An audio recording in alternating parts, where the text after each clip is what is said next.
Assalamualaikum warahmatullahi wabarakatuh. Halo teman-teman, jumpa lagi di channel Sahabat Medis. Pada video kali ini, kita akan bahas mengenai persyaratan, alur pendaftaran, dan nilai ambang batas pada seleksi P3K tahun 2023 untuk formasi guru, tenaga kesehatan, dan tenaga teknis.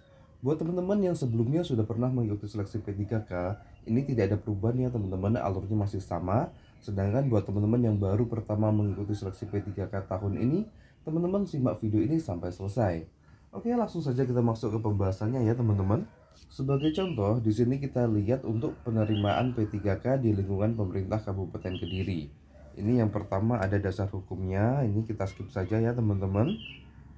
Kemudian yang kedua di sini ada jumlah formasi yang dibutuhkan untuk tenaga guru ini ada 259, tenaga kesehatan ada 217 dan tenaga teknis ada 30 formasi. Berikutnya ini untuk informasi umum, ini juga masih sama seperti tahun-tahun sebelumnya. Kita langsung saja masuk ke persyaratan ya teman-teman. Kemudian untuk persyaratan di sini terdiri dari persyaratan umum. Yang pertama warga negara Indonesia, yang kedua usia paling rendah 20 tahun dan paling tinggi 1 tahun sebelum batas usia tertentu pada jabatan yang akan dilamar sesuai dengan ketentuan peraturan perundang-undangan. Berarti di sini 1 tahun sebelum masa pensiun ya teman-teman. Kemudian yang ketiga, tidak pernah dipidana dengan pidana penjara berdasarkan putusan pengadilan yang sudah mempunyai kekuatan hukum tetap karena melakukan tindak pidana dengan pidana penjara 2 tahun atau lebih. Kemudian yang keempat, tidak pernah diberhentikan dengan hormat, tidak atas permintaan sendiri, atau tidak dengan hormat sebagai pegawai negeri sipil P3K, prajurit TNI, anggota Kepolisian Negara Republik Indonesia, atau diberhentikan tidak dengan hormat sebagai pegawai swasta. Lalu yang kelima, tidak menjadi anggota atau pengurus partai politik. Yang keenam, memiliki kualifikasi pendidikan sesuai dengan persyaratan jabatan. Kemudian yang ketujuh, memiliki kompetensi yang dibuktikan dengan sertifikasi keahlian tertentu yang masih berlaku dari lembaga profesi yang berwenang untuk jabatan yang mempersyaratkan. Nah, ini tidak semua formasi mensyaratkan ini ya teman-teman. Kemudian yang kedelapan, surat jasmani dan rohani sesuai dengan persyaratan jabatan yang dilamar dibuktikan dengan surat keterangan sehat dari dokter unit pelayanan kesehatan pemerintah. Nah, ini teman-teman bisa minta di puskesmas atau di rumah sakit pemerintah.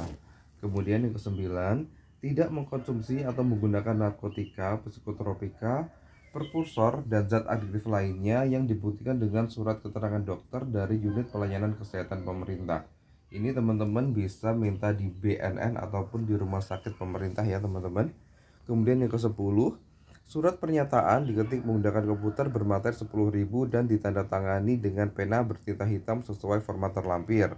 Kemudian yang ke-11, surat keterangan catatan kepolisian yang diterbitkan oleh Kepolisian Negara Republik Indonesia dilengkapi setelah dinyatakan lulus seleksi.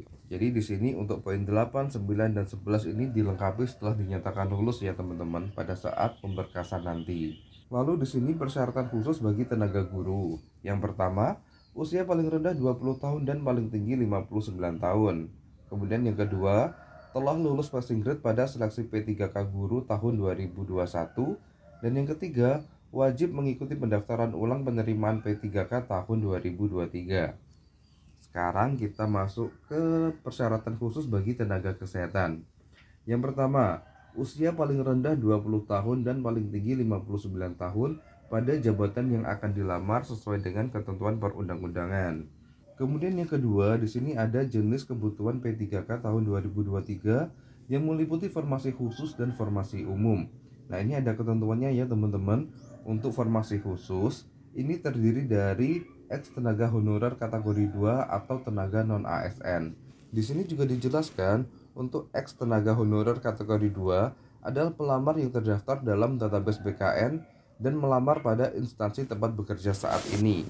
Sedangkan tenaga non ASN adalah pegawai yang melamar pada instansi pemerintah tempat bekerja saat ini dan memiliki pengalaman bekerja paling sedikit 2 tahun secara terus-menerus pada instansi pemerintah yang dilamar. Jadi buat teman-teman yang mendaftar di instansi tempat bekerja saat ini teman-teman sudah memiliki kualifikasi untuk mengikuti atau mendaftar pada formasi khusus yang dibuka di instansi teman-teman. Kemudian untuk pelamar umum, ini adalah pelamar non ex tenaga honorer kategori 2 maupun non-ASN pada instansi pemerintah tempat bekerja saat ini, dan wajib memiliki pengalaman di bidang kerja yang relevan dengan jabatan fungsional yang dilamar pada saat mendaftar, paling singkat 2 tahun, pada jenjang pemula terampil mahir penyelia dan ahli pertama. Nah, jadi buat teman-teman yang melamar di instansi lain, teman-teman ini nanti masuknya ke pelamar umum dengan pengalaman kerja minimal 2 tahun di instansi sebelumnya. Kemudian persyaratan yang ketiga, pengalaman bekerja minimal 2 tahun sebagaimana dimaksud di atas dibuktikan dengan surat keterangan bekerja yang ditandatangani oleh pimpinan unit kerja. Kemudian bagi formasi dokter dan dokter gigi, pengalaman bekerja minimal 2 tahun ini dihitung mulai dari program intensif, dibuktikan dengan surat keterangan bekerja yang ditandatangani oleh pimpinan unit kerja. Kemudian memiliki keahlian sesuai yang dipersyaratkan. Dan yang keenam, peserta yang melamar pada kebutuhan jenis jabatan tenaga kesehatan yang mensyaratkan STR harus melampirkan STR asli ya teman-teman, bukan STR intensif. Kemudian berikutnya persyaratan khusus bagi tenaga teknis. Ini poin-poinnya sama dengan yang di tenaga kesehatan tadi ya teman-teman. Bedanya di sini untuk formasi pemadam kebakaran ini ada beberapa persyaratan tambahan seperti surat keterangan sehat dan surat keterangan bukan penyandang disabilitas. Oke, sekarang kita masuk ke ketentuan dan tata cara pendaftaran. Yang pertama, pendaftaran dan seleksi administrasi hanya berdasarkan hasil verifikasi dokumen pada halaman SSCASN. Kemudian yang kedua, materai yang digunakan untuk pendaftaran sesuai petunjuk pada halaman sscasn.bkn.go.id. Nah, di sini sudah kita buka untuk syaratnya menggunakan e-materai sama seperti pada tahun sebelumnya. Kemudian yang ketiga, pendaftaran dilakukan dengan cara memasukkan data pelamar yang meliputi NIK, nama lengkap, tempat tanggal lahir, kualifikasi pendidikan, jabatan yang dilamar, instansi yang dilamar, alamat email, dan nomor handphone. Kemudian apabila pendaftaran telah sukses, maka pelamar akan mendapatkan nomor registrasi yang digunakan untuk melakukan tahap selanjutnya, yaitu unggah dokumen untuk seleksi administrasi. Nah, buat teman-teman yang tahun kemarin sudah membuat akun, di sini berarti teman-teman buat akun baru ya, teman-teman. Kemudian setelah mendaftar dan mendapatkan nomor registrasi, teman-teman baru bisa mengunggah dokumen. Berikutnya beberapa dokumen yang teman-teman siapkan untuk diunggah, diantaranya yang pertama, pas foto formal terbaru berlatar belakang warna merah, kemudian scan asli EKTP, scan asli surat pernyataan 5 poin yang telah ditandatangani dan dibubuhi materai 10.000. Nah, ini untuk formatnya ini ada di pengumuman masing-masing instansi yang teman-teman lamar ya.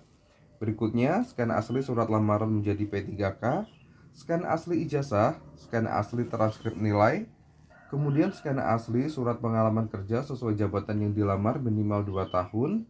Kemudian dokumen bukti keahlian khusus ini untuk beberapa formasi saja ya teman-teman, gak semuanya. Dan yang kesembilan, bagi pelamar jabatan pemadam kebakaran melampirkan surat keterangan sehat terbaru, surat keterangan bukan penyandang disabilitas, dan sertifikat kompetensi sebagai tambahan nilai seleksi kompetensi teknis jika mempunyai. Berikutnya tahapan pelaksanaan seleksi. Yang pertama, pelamar wajib mengikuti dan melaksanakan seluruh tahapan seleksi yang terdiri dari 2 tahap, yaitu seleksi administrasi dan seleksi kompetensi. Nah, untuk seleksi kompetensi ini terdiri dari kompetensi teknis, manajerial, sosiokultural, dan wawancara. Kemudian, seleksi kompetensi dan wawancara ini menggunakan CAT-BKN ya teman-teman. Jadi meskipun tertulis wawancara, tetapi ini nanti teman-teman tetap menjawabnya dengan memilih pilihan ganda. Lalu untuk nilai kumulatif paling tinggi untuk seleksi kompetensi teknis dan wawancara adalah 670 poin dengan rincian 450 poin untuk seleksi kompetensi teknis, 180 untuk seleksi kompetensi manajerial dan sosiokultural, dan 40 poin untuk seleksi wawancara. Kemudian, peserta pada formasi khusus dinyatakan lulus seleksi kompetensi jika berperingkat terbaik. Sedangkan peserta pada formasi umum dinyatakan lulus seleksi kompetensi jika memenuhi nilai ambang batas dan berperingkat terbaik. Jadi untuk formasi umum ini harus lulus passing grade ya teman-teman. Sedangkan untuk formasi khusus ini meskipun tidak memenuhi passing grade, tetapi jika dia mendapatkan nilai tertinggi, maka dia yang berhak lolos pada seleksi P3K tahun ini. Berikutnya kita bahas untuk nilai ambang batas atau passing grade pada seleksi P3K tahun ini. Untuk nilai kompetensi teknis di sini beda-beda ya teman-teman untuk setiap formasi.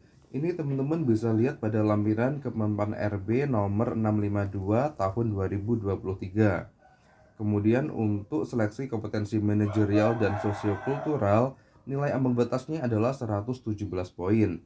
Sedangkan untuk wawancara ada 24 poin. Sekarang kita lihat sekilas untuk passing grade kemampuan teknis yang tercantum dalam lampiran Kemampuan RB nomor 652 tahun 2023. Nah, di sini sudah ada banyak formasi dengan passing grade yang berbeda ya teman-teman. Tapi buat tenaga kesehatan ini rata-rata untuk passing grade di kemampuan teknisnya adalah 158 poin. Buat teman-teman dari formasi lain, teman-teman bisa cek sendiri untuk nilai ambang batasnya pada Kemenpan RB nomor 652 tahun 2023. Dan di sini juga ada masa sanggah apabila teman-teman sudah mengikuti alur pendaftaran dengan benar, mengunggah dokumen yang dipersyaratkan dengan benar, tetapi pengumumannya tidak sesuai, teman-teman bisa melakukan sanggah pada seleksi P3K tahun ini. Oke, sementara cukup sekian dulu ya untuk video kali ini. Semoga video singkat ini bisa bermanfaat dan semua teman-teman di channel ini bisa lolos pada seleksi CASN tahun 2023 ini. Wassalamualaikum warahmatullahi wabarakatuh. Sampai jumpa di video berikutnya.